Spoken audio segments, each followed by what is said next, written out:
देखिए, ये तो चुनाव आयोग का फैसला होता है और आज चुनाव आयोग ने दिल्ली में ये निर्णय लिया कि जम्मू कश्मीर और हरियाणा के चुनाव एक साथ होंगे। जम्मू कश्मीर के चुनाव 3 चरण में होंगे और हरियाणा के 1 तारीख को वोटिंग पड़ेगी और 4 तारीख को जो आखिरी चरण होगा उसके साथ ही कोइंसाइड करते हुए 4 को चुनाव के नतीजे आएंगे।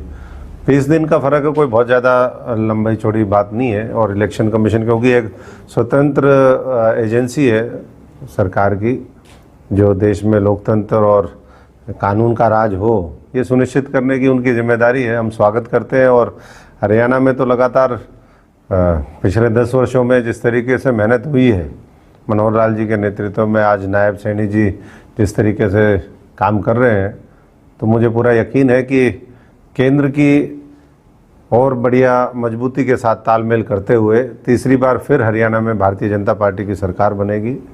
और जिस तरीके से लोकसभा चुनाव में इस इंडिया अलायंस ने, कांग्रेस के लोगों ने विदेशी ताकतों से पैसा भी लिया, उनके साथ मिलकर के दुष्प्रचार भी किया, अफवाहें फैलाई, अब उसका अंत होगा। और लोगों को इस बात समझ में आ गई है कि ना संविधान खतरे में था, ना आरक्षण खतरे में था, ना किसान खतरे में था, ना गरीब आदमी खतरे में था। खतरे में ये लोग थे जिन्होंने हर तरीके का सहारा लेकर के, और ख़ास तौर से इस इलाके में हम देखें क्योंकि ये इलाका कृषि बहुल इलाका था, कोई मिडिल क्लास यहाँ नहीं थी, तो उनका सहारा लेकर के कोशिश करी।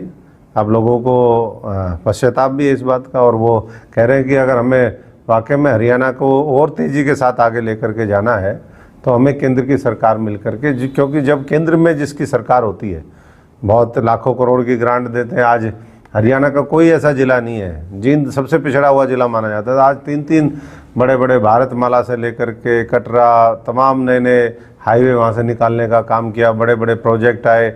हमारे सिरसा का मेडिकल कॉलेज वो सेंक्शन हो गया, सारी चीज़ें।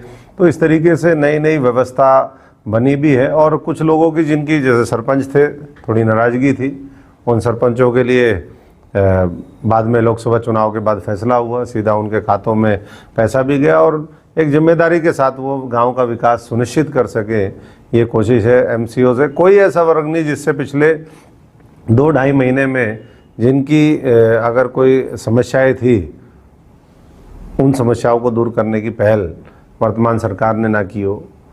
जो अग्निवीर योजना थी उसमें बदलाव लेकर के आए। तो मैं समझता हूँ कि वर्ग को टच करके उसको राहत देने का काम, उसको ताकत देने का काम पिछले वो 2-2.5 महीने में हुआ है। और अब हम तैयार हैं पूरी मजबूती से। आज से दोबारा नए सिरे से हमारे तो सारी मीटिंगें जारी हैं।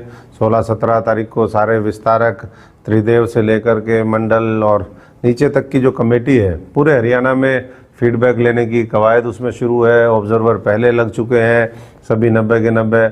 और जितने भी हमारे मोर्चे हैं, अग्रणी संगठन हैं, वो भी अपना अपना दायित्व निभा रहे हैं। और सब लोग मेहनत के साथ लोगों का दोबारा विश्वास जीतेंगे।